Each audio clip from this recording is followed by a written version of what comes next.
Naïsam Jalal, vous avez choisi le livre Réinventer l'amour de Mona Chollet. Pourquoi ce choix? C'est un livre qui m'a vraiment bouleversée.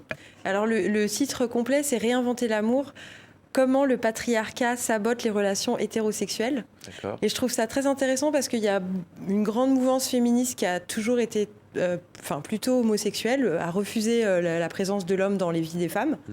Et en fait, ce que je trouve très intéressant, c'est qu'elle rejette pas l'homme, elle rejette le patriarcat. Et donc, en fait, elle prouve dans ce livre comment le patriarcat en tant que système de domination fait du mal aussi bien aux femmes qu'aux hommes.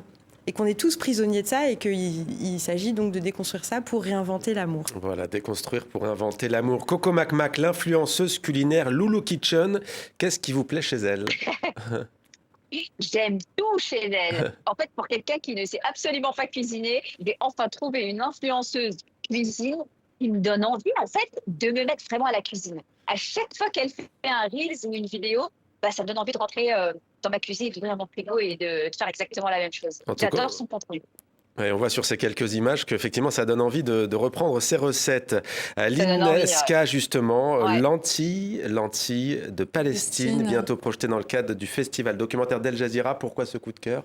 Oui, donc Palestine Lentils, il me semble, ouais, donc j'ai traduit moi-même. Alors ce coup de cœur parce que c'est difficile aujourd'hui pour nous toutes et toutes de parler d'autre chose que de ce qui se passe à Gaza.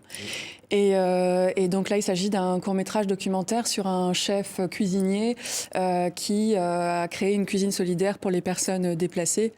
Et donc évidemment, c'est au-delà des mots, c'est bouleversant de continuer en fait à être dans des démarches de vie et de continuer de raconter les histoires, même en temps de guerre génocidaire, puisqu'il faut dire les mots. Voilà. Et Hamza Lalek, vous avez choisi l'album Malibait de Bédouin Burger, dont on a déjà parlé dans MOE. Pourquoi ce coup de cœur? Alors, on m'avait chaudement recommandé ce duo, ce groupe libanais. C'était vraiment un coup de cœur de voir avec la facilité avec laquelle ils arrivaient à mélanger l'esprit traditionnel du Moyen-Orient avec des sonorités beaucoup plus modernes. Et d'ailleurs, j'ai pu avoir contact avec Zaid, donc un des membres du duo. Et j'espère les avoir très prochainement sur Umbrella pour essayer de faire une session avec eux. Exactement. Voilà, c'est tout ce qu'on vous souhaite. Et si je peux me permettre quand même, parce que Zaid, il est libanais, mais Lynn, elle est syrienne. Voilà. Tout à fait, oui. Voilà. Tout à fait, C'est bien pardon. dit. Merci. Ouais. Pardon. Non, c'est vrai.